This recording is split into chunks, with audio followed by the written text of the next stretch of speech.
Video Games Tax Relief is a UK government scheme to promote the development of video games in the UK. It's part of their creative industries tax relief schemes, which includes TV, film and theatre amongst others. Video Games Tax Relief is based upon the cost that a company accrues from in the UK and within the EEA, the European Economic Area. Costs outside of that cannot be included. A company makes the claim on an annual basis at the end of their tax year. This is made through a financial assessment to show where the costs have come from and the fit with the cultural test that the Video Games Tax Relief company has to comply with. Video Games Tax Relief is for games that are there for commercial exploitation. They cannot be used in advertising or promotion of goods or for gambling. This is actually set in legislation. Further, the game has to be available to be played on the usual suite of devices, and this includes computers, laptops, tablets, TVs, gaming consoles and even bespoke consoles for that game in particular.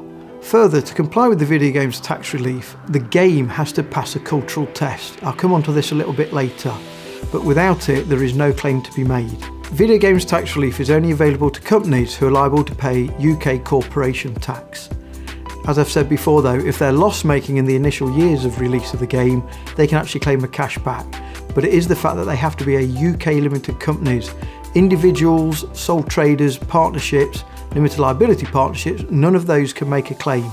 If there are two or more companies involved in the development of a game, then it's the one who is the major player in this. So they are responsible for the planning, designing, developing and creation of the game. Even if it's in partnership with another company, we have to identify the key player. And they become the Video Game Development Company, the VGDC, and it is they who can make the claim. If that company results in being an overseas company, then there is no claim to be made within the UK. Quite often with video games companies, they develop not only the game itself, but also some of the underlying technologies that help them make that game more efficiently and effectively. And I recommend that a company looks at what they're doing and maybe breaks it down into two key projects.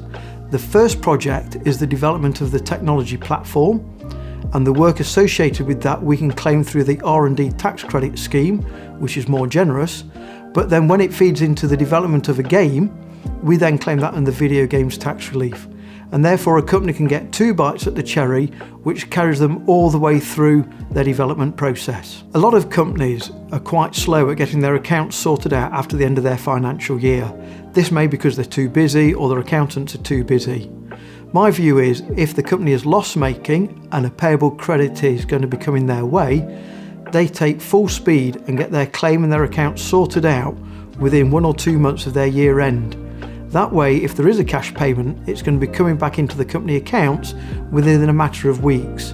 Why would you leave it 9 months and then a further 2 months for payment when a company could have completely run out of money by then? So please, if you are making a loss, make sure that you make the claim very early on after the end of your tax year. For the game to be eligible for Video Games Tax Relief, it has to pass a cultural test, which is administered by the British Film Institute. There are 4 key sections and the score overall is out of 31. To be eligible, the game has to score at least 16. The first part of the cultural test is about the setting and the characters used in the game. We are looking at a UK-based game, so that could be based in England, Scotland, Wales, Northern Ireland. It has to be using UK characters to score maximum scores. It has to have some cultural heritage to what you're trying to build into the game as well. A further criteria to score maximum scores is that the dialogue is actually in English, or one of the 6 recognised minority languages here in the UK. And the maximum scores available for this section is 16. So if you've got a game based in the UK characters in English, you could be scoring 16 out of 16, which would be fantastic. The next cultural test that the BFI looks at is the staff that you employ to deliver the game development. To get the maximum scores, you have to have them based here in the UK. Of course, they can be overseas people working here, but they want UK-based staff to get maximum scores on that. One of the further tests is the cultural hub. Again, what they're looking at here is that the bulk of the planning, development and delivery of the game is done here in the UK. And the final test is the cultural legacy or history of the game. And what they're really trying to support is games that are of interest to people, perhaps from a historical or a social historical perspective. So in conclusion, the game has to score 16 out of 31. It's quite easy to score 11 out of 31 based on the staff that you employ here in the UK and the setting here in the UK. So you only need 5 more points to actually be awarded that BFI certificate. Always look to where you're placing your game historically and culturally, what language, but also make sure you do an early assessment of the game to ensure that it will be compliant before you base your hopes on securing VGTR to support your business. TBAT Innovation has got a long history of helping companies secure VGTR. One of the key areas where we work with companies is understanding the likelihood of being awarded that BFI certificate and passing the cultural test. We work with companies to build a financial model of what the claim might look like.